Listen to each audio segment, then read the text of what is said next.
My arrogant sisters demanded to rent out my vacation house for profit. When I refused, their husbands broke in, and now they are facing charges. This story was uploaded to my channel months ago, but there are new updates that might interest you. I'll leave the timestamp in the description so you can skip the old parts. My demanding sisters wanted to rent out my vacation home for profit. When I said no, their husbands broke in, and now they are facing charges. This happened today. My parents decided to host a barbecue because that's what older people do, I guess. I didn't want to go because I really don't like my sisters, their husbands, or their kids. My wife and I don't have kids. Mom pressured my wife, and long story short, we went. When we got there, about 20 people were already there. My sisters and their husbands were quite drunk. My mom was busy trying to control the nieces and nephews, who are aged 7 to 11. My dad was relaxing in the whirlpool part of the pool with a small cooler full of beers. My wife and I made small talk with various people, ate food, and had a frozen margarita. My sisters and their husbands criticized us for being late, not being in swimsuits, and ruining the vibe. It was a typical suburban summer get-together. After about 45 minutes, 2 children came up to a neighboring guest who was relaxing by the pool and shoved her in. She only got halfway soaked since she stumbled in without falling. Despite being obviously displeased, she didn't raise a fuss. She simply approached the parents, took their towels, patted herself dry, and walked away. My sisters and their spouses found the whole thing enjoyable. I was talking a few steps from the water. A few moments later, from the corner of my eye, I noticed 3 children sprinting towards me. I was, of course, their next target. I was able to outsmart the little children, so I quickly moved to avoid them. They all 3 sprinted headlong into the swimming pool.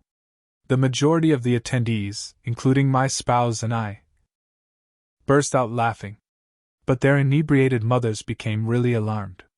Despite being dressed in swimwear, it seemed that 2 of the children were incapable of swimming. I took a back seat and allowed others to fish the kids out because I was not wearing swimwear. The children cried as if they had lost a leg. It was at that moment when chaos ensued. The 4 inebriated parents were screaming at me specifically and at everyone else for almost letting their children die. Not to mention the fact that 2 of the children had been using their parents' iPhones to record the stunt, which were now submerged in the pool. In an attempt to recover the phones, one of my brothers-in-law entered the pool, but his BAC and BMI prevented that. Not surprisingly, since my sisters were still bitching at everyone, no one else offered to help. I informed my sisters that it was their duty to watch over their children and that they would be in charge if something had happened to them, rather than me. Both sides used some really heated language. After the second brother-in-law fell and face-planted and yelled at us, my wife and I departed.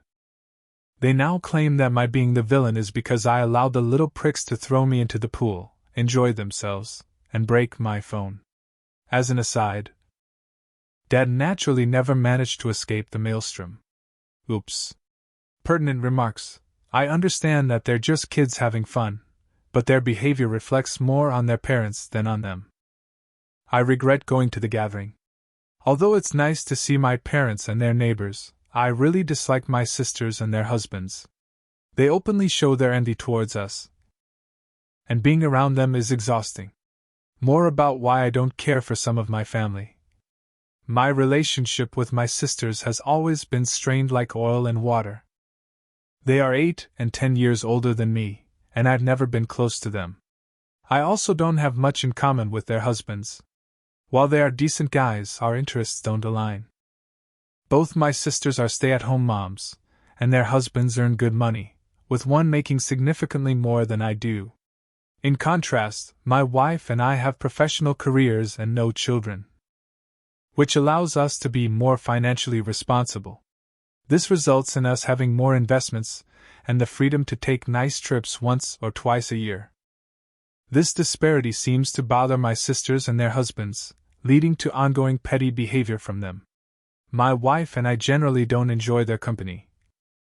which is why I wanted to avoid the get-together. However, my wife is a positive person and usually happy to see them. Hopefully, next time she won't feel pressured into attending. My wife is much more tolerant and forgiving towards my siblings than I am, but based on her comments on the way home, I think she's also reached her limit with them. Your dad sounds awesome. Yes. My dad is very laid back. He enjoys being around people, having worked in sales, and he likes to see everyone having a good time. He's really enjoying his retirement. He and 2 friends just sat and watched the chaos unfold.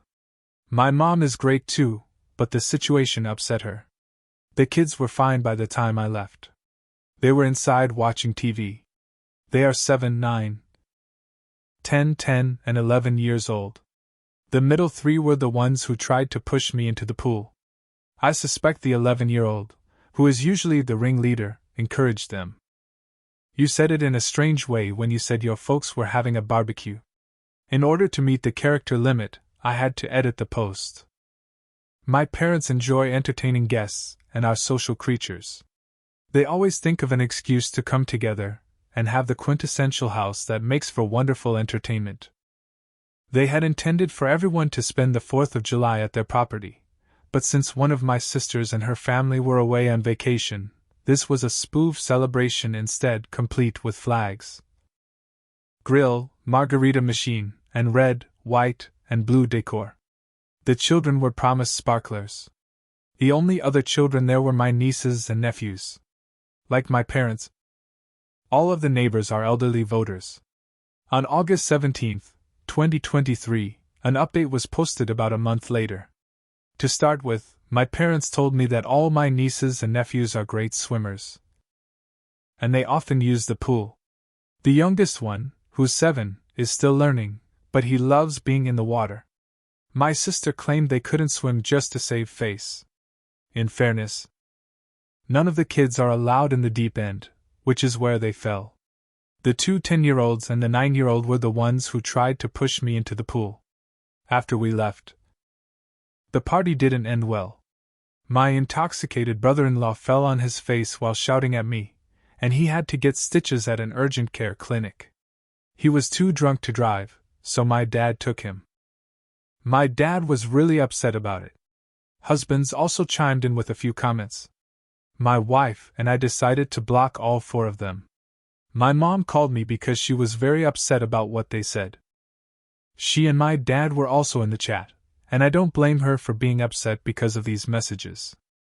My parents made my sisters and their husbands come over the next day without their kids to clear things up and set some rules, as my mom insisted. The outcome was a somewhat reluctant apology from my siblings, relayed through my mom's phone. I'm glad my wife was there when they called. Her stern look stopped me from saying what I wanted to. I just thanked them and said we didn't feel the need to talk about it anymore since I believed the matter to be resolved. I unblocked them. One of the brothers-in-law texted me that evening to let me know how much the phones cost and to inquire when I would be making the payment. WTF, was my response.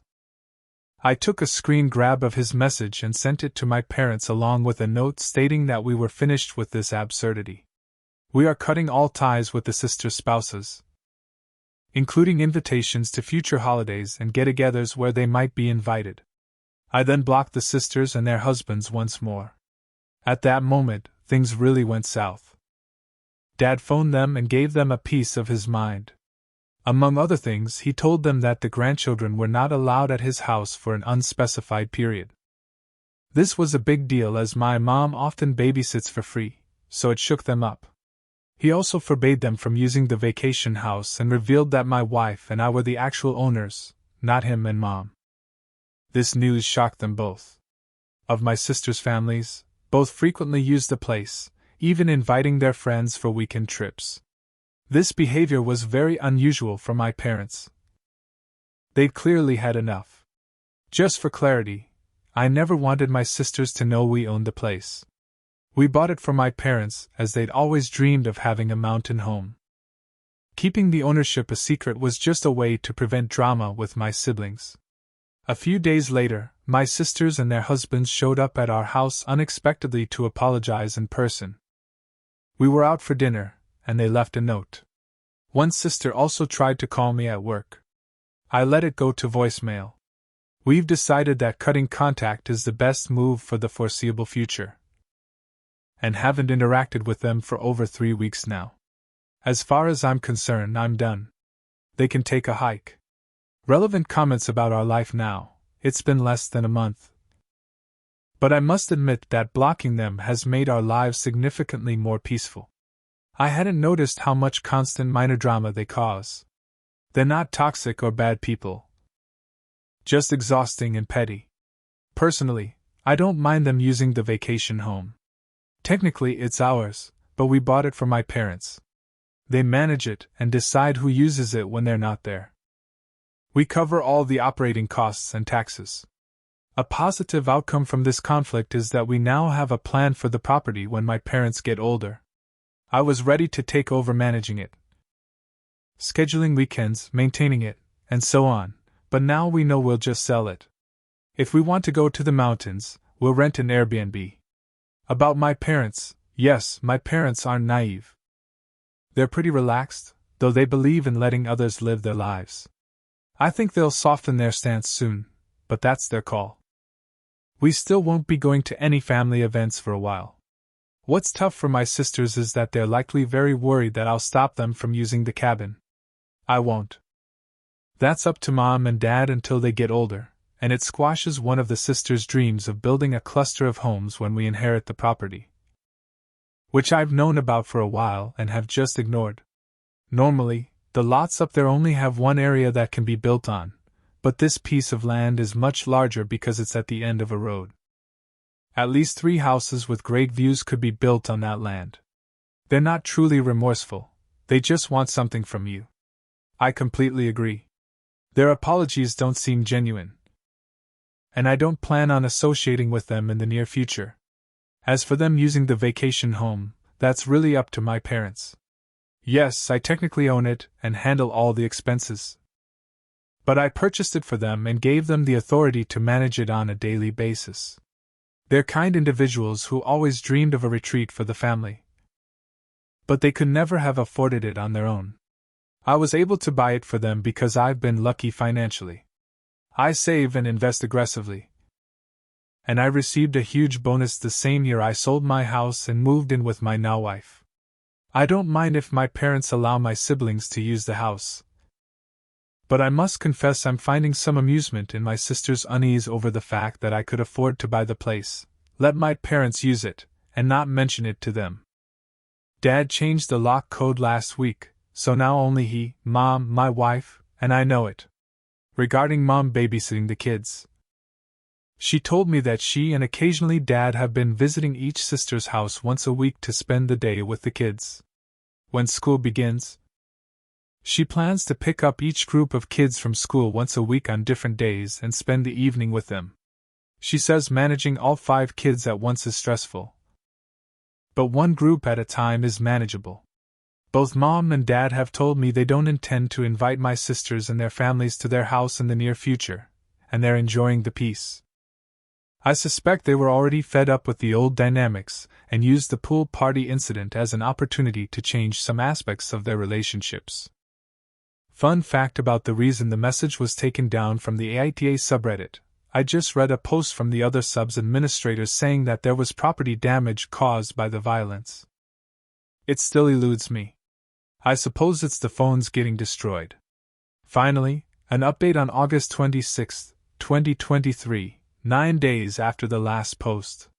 Well, these past few days have been intriguing, though that was more of a fart than what's happened this week. I believe the had already struck the fan. I need to give you some financial background so that this makes sense. My parents have always struggled with saving money. I've been handling their taxes for years, so I'm well aware of their financial situation. Their house is paid off, and they have little debt, but they didn't set aside much for retirement. They both receive Social Security. Dad has a decent pension, and they have some savings, but there's no hidden wealth. I bought them their current car as a retirement gift so they could have a nice vehicle to drive. It was the first car they owned in probably 20 years, as they usually leased. My sisters believe that our parents are wealthy and that they will inherit everything since I don't need more money. Hence, they've never bothered to save either. It turns out my elder sister and her husband, who have 3 children, have been living beyond their means for a while and are facing financial difficulties.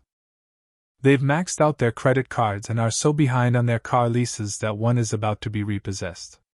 He used to boast about earning a high income, but it turns out to be about half of what he claimed. She revealed all this to Mom on Tuesday because they need a loan, and in a shocking revelation for Mom and Dad. She admitted that for the past 3 years, she's been renting out the vacation house about once a month and keeping the money. We're talking over $22,000 for a weekend and at least $4,000 for a week. Since she's now barred from using the place, she's had to cancel one group already. She's now afraid they'll lose everything. My parents aren't in a position to lend them any money. My other sister knew about the vacation home being rented out, but naturally, she never mentioned it.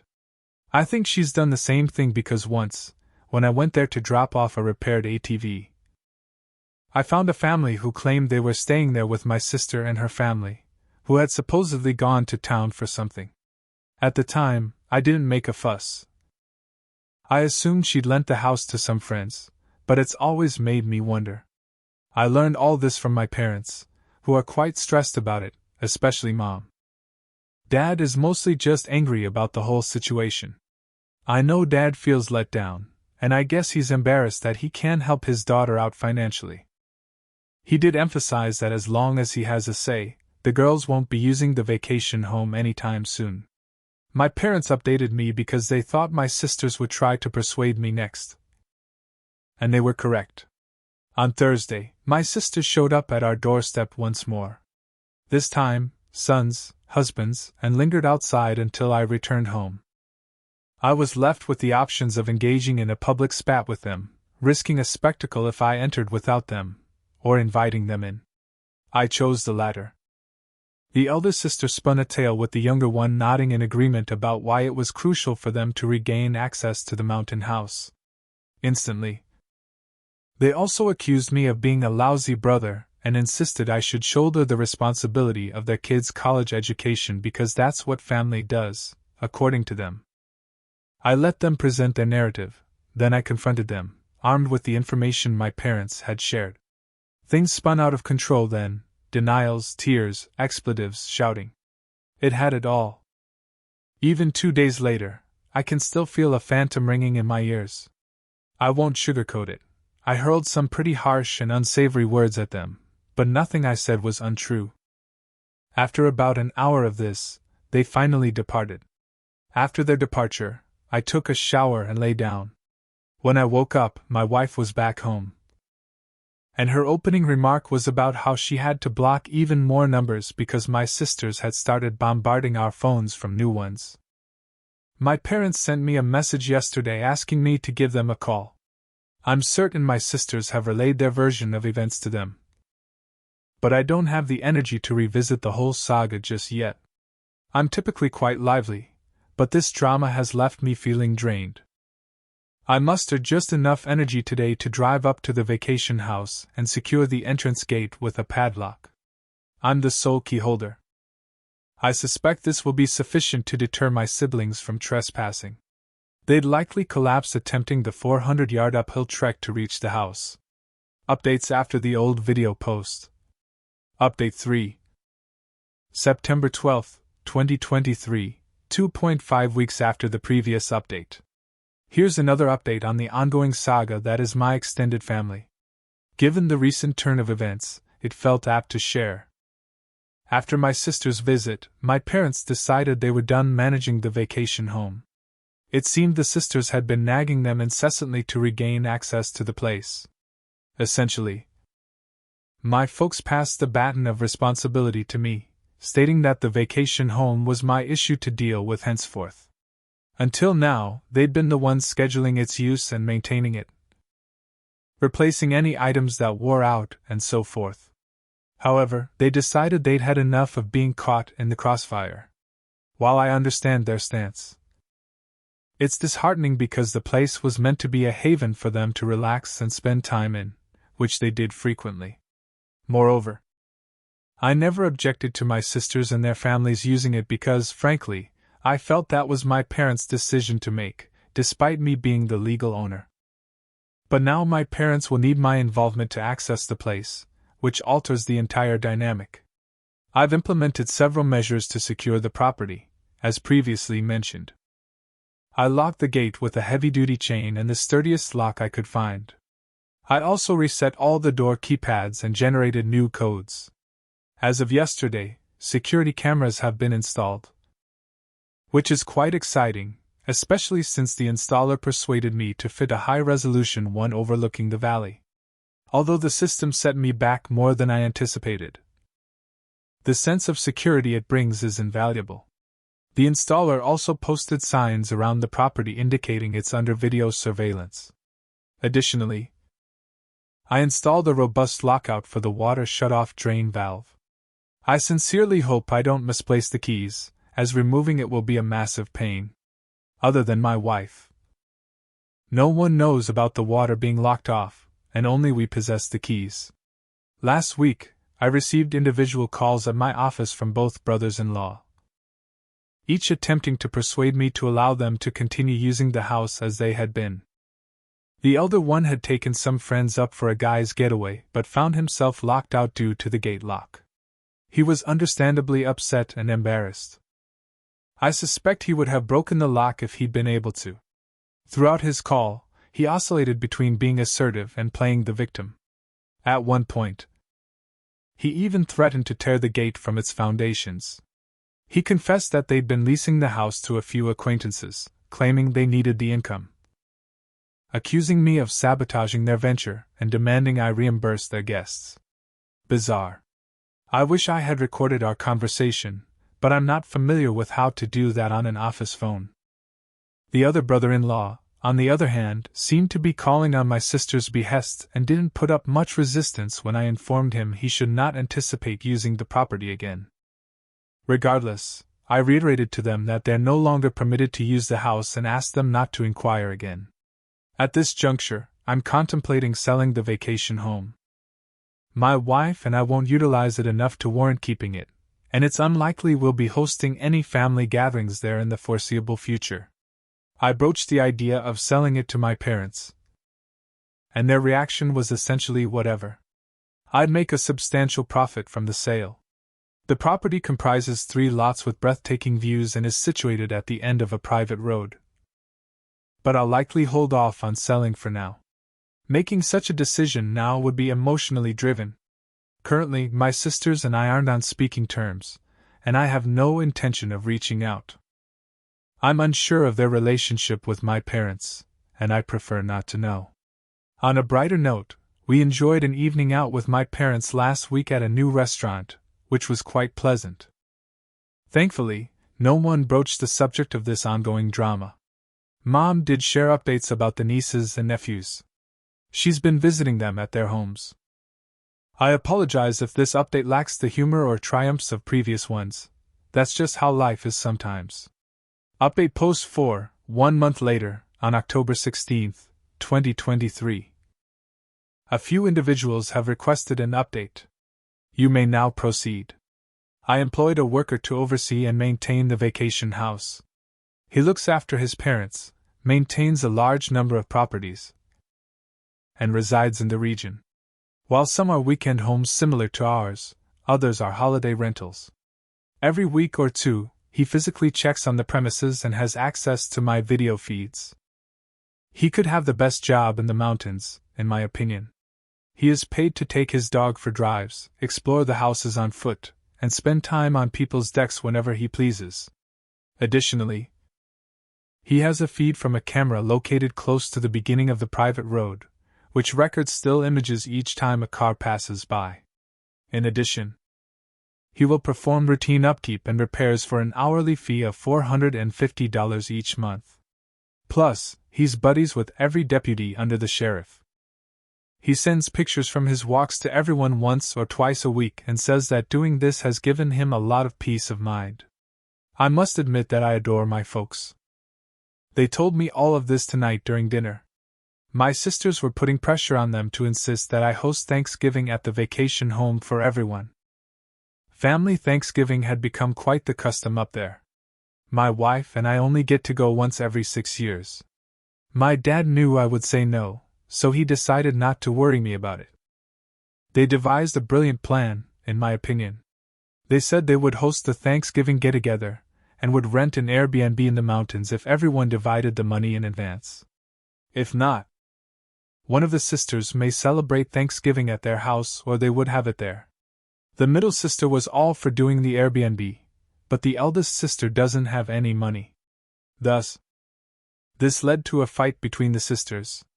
The time to commit to the Airbnb is no longer available. Thanksgiving will undoubtedly be spent at my folks' house. We are not going to be present for the time being. My parents have requested that we not sell the property. They agreed that although they would like to use it from time to time, they wouldn't until my sisters had adjusted to the new normal.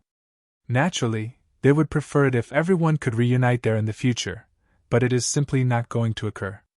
At this point, I'd much rather sell it and move on, but if my parents do occasionally use it, I can live with it. Furthermore, its value will increase in the future. My spouse and I haven't kept in touch with my sisters' husbands for the benefit of our parents. Both sisters have called from new numbers. Damn you, Google Voice. They left messages requesting that I meet with them to figure out how we may all use the family vacation house. They also gave my wife a call. I'm relieved that I already have the practice of not picking up the phone when I don't recognize a number. Sincerely. I have no idea if they are insane or if they believe they can intimidate me into granting them access once more. Really, I don't care.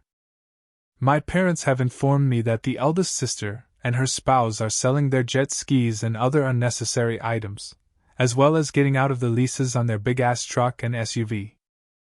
That will be really difficult for her. She will not appreciate being seen in something smaller, older, or less expensive because she is a real show-off. The identity of my brother-in-law is closely linked to his truck as well. His minor tattoo of the truck company's insignia is another reason he and I never got together. To be honest, it has been proposed by several that I turn the holiday house into an Airbnb. I have no intention of doing so anytime soon, although I am aware that it would be profitable.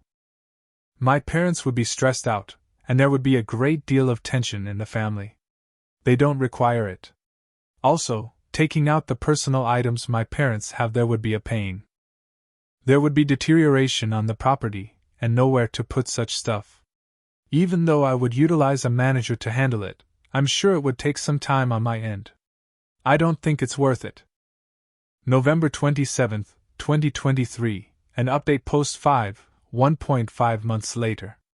Most of this was written yesterday, but I wanted to wait to publish it till I wasn't so stressed. Waiting was ineffective. I'm still tense. I apologize for the ramblings. It's difficult to write clearly after all that has happened. Everything has gotten really bad. I sincerely did not anticipate that anything similar would occur. Condensed version. After breaking into my vacation house, my brothers-in-law were taken into custody. They are accused of Class 1 misdemeanors, including breaking and entering, damaging property, and making threats. I won't back down from the accusations. If I get compensated in full for the harm they caused, I could follow through. As of Saturday night, they remained in custody. By now, I assumed they're out. I thought that everything had calmed down. My sisters haven't been in contact with me or seen me in over 6 weeks. My parents enjoyed their week-long visit to the residence. My recruitment of a property manager, Mike, has gone really well. He completed a few of the repairs I asked him to, and I've given him a list of things he has to finish. I was kind of wishing I could go up there because he normally sends his clients a picture or two of wildlife or a sunset each week. My brothers-in-law visited my holiday house on the Friday following Thanksgiving. The driveway gate was harmed when they used an angle grinder to break through the chain. They damaged the lock set and severely gouged the door in their attempt to enter through the front door. Eventually, they were able to enter through a locked interior door and the utility floor door. I have no idea why, but they also broke into the barn. Mike and the sheriff's deputies met them as they exited via the front entrance. When there's movement, Mike receives notifications from the camera system. When he realized what was happening, he dialed the sheriff's office. According to Mike, the brothers-in-law tried to talk their way out of it. But the deputies didn't believe them. Breaking into an empty house is taken very seriously. Usually it's meth addicts who ransack the place and sell everything. When the brothers-in-law were arrested, they freaked out and threatened to beat me up, which was not smart to say in front of the cops. Mike and the sheriff's office tried calling my wife and me to see what we wanted to do, but we were spending the day with her parents and had left our phones in the car to enjoy our time. So, they booked the brothers-in-law on all charges, which is what I would have wanted them to do anyway. The brothers-in-law called their wives from jail, who of course freaked out. They called my parents, tried to call me, but I had blocked them, and tried to find a lawyer to arrange bail, which was not easy because it's a rural area and it was a holiday weekend. The older sister has no money, and her credit cards are maxed out, so if they made bail, my middle sister would have had to pay for both husbands. I know they were still in jail as of Saturday afternoon. On our way home from seeing my in-laws on Friday night, we checked our phones. My parents, Mike, and the sheriff's office left me a ton of texts and calls. It spoiled my wonderful day. I was feeling really happy until I glanced at my phone. After going over the texts and hearing the messages, my wife read them aloud to me. I knew a little something about what was going on. By the time we arrived home, I made an effort to relax but was unable. My anger increased when I called Mike and learned more about the incident and the extent of the damage. At the end of Friday, I called the sheriff's office to make sure my intention to file charges was clear and that the brothers-in-law had no right to be on my property. I hardly slept and never gave my folks a call back. I didn't give them a call until Saturday afternoon. I think my mom was the most shaken of them all. My sisters had put pressure on them to persuade me to withdraw the accusation and tell the police it was all an error. I vehemently objected, stating that I wouldn't proceed until I had spoken with a lawyer and received full payment for all repairs. By the time we hung up, my mom was crying uncontrollably, which made me feel awful. In addition to saying he believed they should make amends for the harm, my dad proposed that it was time for a total makeover. There's nothing I can do about it, so I haven't gone up to the property yet. When I see the damage in person, I'm sure I'll get even more unhappy. The pictures are already awful. Although my employer doesn't allow me to take time off for non-emergencies, I was planning to travel tomorrow or Wednesday. I've sent letters to 2 of my friends who are attorneys requesting their recommendations for the best attorneys to pursue my sisters and brothers-in-law. I'm attempting to obtain restraining orders, but I'm not sure precisely what I can do. It might help that I have all of their texts for the money they made renting the space. I'm thinking of suing them. The money is irrelevant to me, but it will help ensure their maximum misery. Definitely taking off the gloves now. 2 other points of interest. 1. The brothers-in-law were unaware that I had installed cameras and that I had hired someone to monitor the area. My sisters would only use that as an excuse to act out, so my parents knew but hadn't told them. On the property, there are signs indicating that it is under camera surveillance. However, there are no trespassing signs. 2. At this time, my wife has had enough. She's been quite patient with me, so I don't blame her, but she reached her breaking point and didn't hold back in telling me. She said that although it is up to me how I handle this, she believed that everyone needed to be given a difficult lesson. 3. The middle brother-in-law has a security clearance, so he might suffer consequences at work, but the older brother-in-law probably won't. I'm expecting that the middle brother-in-law will be inspired to instantly cover the damages himself. 4. The caregiver, Mike, has a fascinating history. Because the deputies were all locals, I assumed he was buddies with some of them, but I was mistaken. He was shot while on duty as a police officer in a large city many years ago. He then made the decision to resign and relocate to his parents' retirement home. The encounter has left him with some PTSD. Typically, he is accompanied by his dog, which is a licensed service animal. I suppose he became buddies with the deputies because law enforcement personnel have a tendency to stick together. 5. For the rest of my life, I refuse to see or interact with these. I am aware that this goes against my strong desire to ruin their life as much as possible. Relative comment: I've heard a lot of folks say that I ought to have been tough on all of this right away. I haven't done it since I detest drama of this kind, and it would have upset my parents. But screw it, they're anxious now. My wife says it's in my lap. She has essentially decided she doesn't want to talk about it anymore, and has put it on hold for the time being. She'll put up with my venting, but I'm assuming she won't be involved moving forward. Edit about the reason they broke in. I'm speculating, but I believe they intended to use it for family vacations before reselling it. The property manager, Mike, claims that deer season lasts until the end of the year. It has previously served as the brothers-in-law's base camp for extended hunting weekends. As far as I'm aware, it can accommodate a large number of people, so a single event with friends may bring in thousands of dollars. That might also explain why they broke into the barn. But again, I'm just assuming. They'd like to use the 6-seater mule I acquired a few years ago. They both really like my dad, therefore, I don't think they intended to ruin the place. It means too much to them. 5 days after the December 2nd, 2023 update post 6. Though a lot has transpired in the last 2 days, I didn't anticipate writing another post this quickly. In summary, I believe that this garbage has finally come to an end. An envelope arrived at my office on Thursday afternoon from a courier. There was a $5,000 cashier's check and a signed letter from both of my brothers-in-law inside. There was a heartfelt apology in the letter. They said the $5,000 was to cover the damage. Recognized that they broke in, and said it was wrong. They also agreed not to visit the vacation house unless my wife and I asked them, and to pay extra if needed.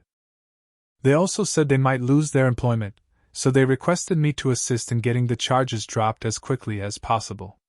They consented to any further necessary actions, such as a restraining order. The remainder of the letter was likewise amicable. To put it mildly, I was taken aback. Their former behavior has completely changed from what it was doing. Now, I had already made an appointment with a lawyer to talk about obtaining a restraining order and filing a lawsuit against my brothers-in-law for the damages.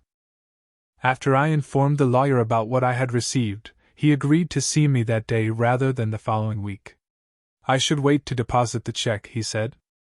We had a 2-hour meeting with regard to the 4 of them, the sisters and brothers-in-law. He suggested that my wife and I reach a settlement and draft a mutual release agreement. He said that even though we would probably win if we filed a lawsuit, it may take more than 2 years, cost a lot of money and legal expenses, and we might never get paid. In addition, he said that even if we decided not to drop the charges, we may still keep the $5,000. The deal, which he is currently drafting, ought to be completed by Monday. There will be provisions in the agreement that resemble restraining orders. I had previously requested that my property management prepare a quote for repairing the damage. After the meeting, I gave him a call and requested that he provide me with an estimate as soon as possible. I understood that on Friday, he estimates the total cost of fixing everything to be about $4,000. That is primarily for the entrance door. My lawyer called each of the brothers-in-law on Friday, explained our proposal, and suggested that they hire separate attorneys. They both gave their okay. They could afford to pay for a lawyer or the damages, but not both. The middle brother-in-law informed him that since they had no true justification for what they had done, They reasoned that hiring a lawyer wouldn't change anything. His main worry was whether or not the charges would be dismissed. I get the impression that they will do anything to put this behind them. On Friday, my lawyer also gave the DA's office a call to talk about dropping the charges, obtained the prosecutor's name, and left them a message, but they haven't heard from them yet. Since the brothers-in-law are making their payments and have no past convictions, he believes the charges will be dropped. Nevertheless, he isn't a criminal defense attorney. He said that if I wanted everything dismissed, I should be ready to travel there on Monday or Tuesday and speak with the prosecutor face to face. He also told me that I should avoid communicating with my sisters and brothers-in-law going forward, particularly for the next 6 months, and that it will be crucial to abide by the provisions of the agreement in our future dealings with them. The brothers-in-law's change of heart is probably the result of their realizing what's at stake for them, the potential costs in terms of fines and legal bills and other consequences. Aside from the extremely improbable chance that they could spend up to 120 days in jail, one of them may perhaps lose his security clearance for his employment. This, then, is their Hail Mary ticket to carry on with their regular lives. Although this isn't a perfect answer, at least it will help me get past the financial and legal aspects of the mess I've been in for the past few months. It's okay that I doubt I'll ever be able to get along with any of them civilly again. Right now, all I want is to put an end to this, move on with my life, and never talk to any of them again. I'm worn out from this. Basically, my wife feels the same way. It's somewhat of a side note, but receiving the formal apologies felt like a big deal to me. That never occurred to me, but clearly, it matters to me a lot right now. The money doesn't seem all that essential. Still, I'll take it with gusto. In addition, I'm very sure the money was provided by my middle sister's spouse. The employer he works for, his credit union, provided the cashier's check. I'll probably just make a small modification to this post after everything is signed. I apologize for my pedagogy.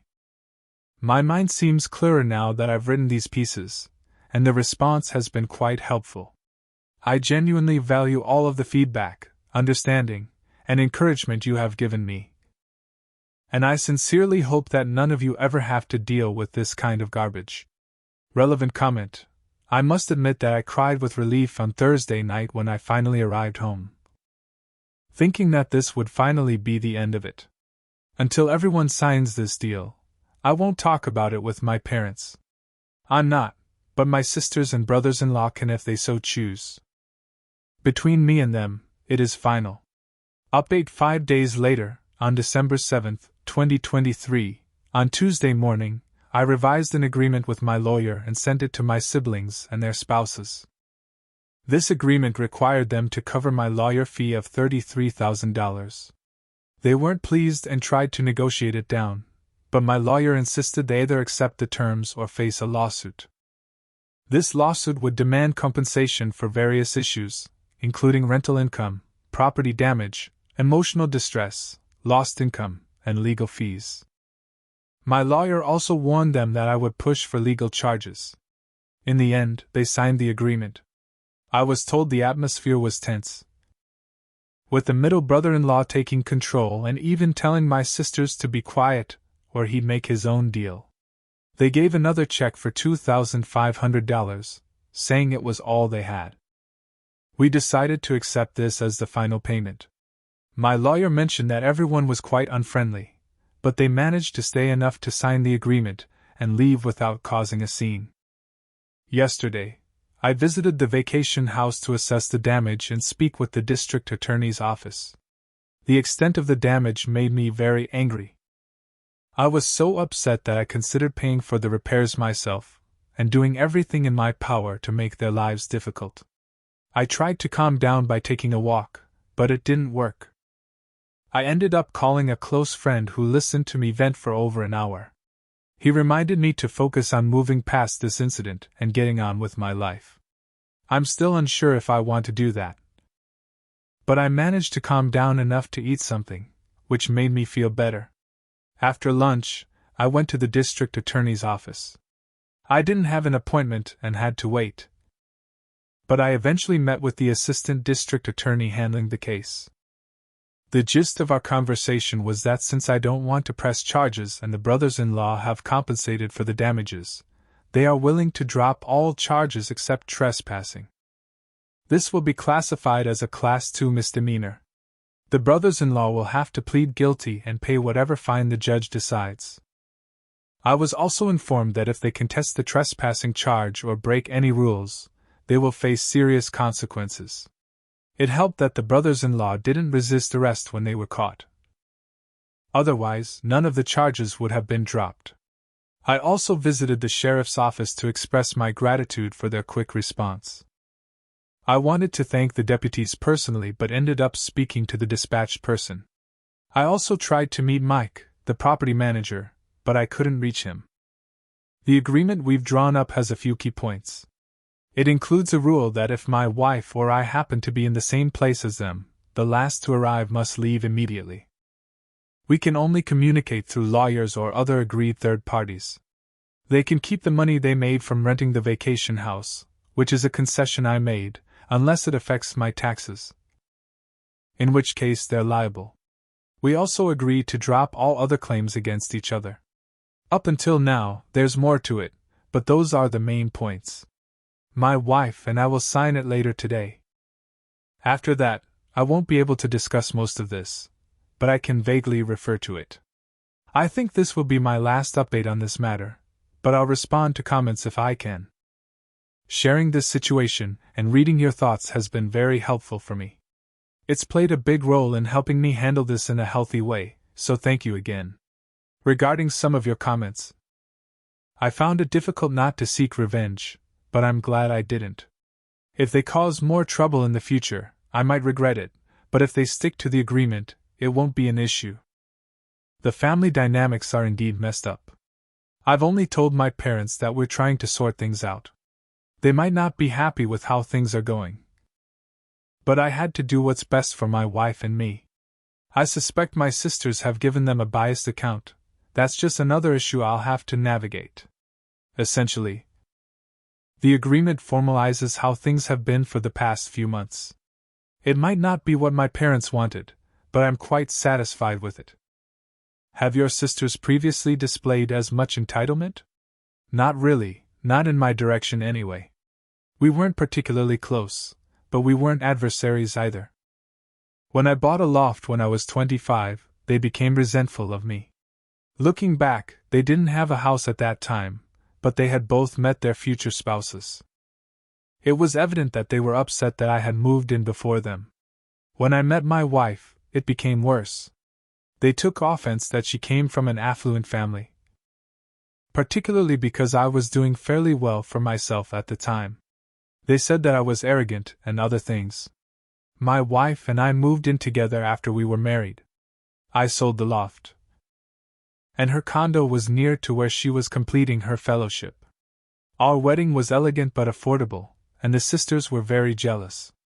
They and their husbands became very petty after that, and we stopped spending as much time with them. I was able to purchase my parents' vacation property thanks to my thrifty lifestyle, the money I made from selling my loft, and the lack of a house payment. My parents were fine with my keeping the ownership a secret, as they knew my sisters would be upset and accuse me of misusing her money. I didn't. We manage our money separately for the most part. However, it was helpful that I didn't have a mortgage. I really thought we were doing great overall until this garbage started. I didn't think they despised me, even though our daily lives were and still are so different, and I can't claim I enjoy spending more than half a day with them. I had no major problems with my brothers-in-law, but I was aware that both of my sisters had turned into somewhat entitled and spoiled people. We simply don't have much in common with them. All right. So that's just a fancy way of saying I had no idea they were all such. Finally, I would want to say that my little fantasy right now is that I never hear from them again. Thank you for watching. If you haven't subscribed yet, please do so and hit the notification bell to stay updated with more shocking real-life stories happening around you.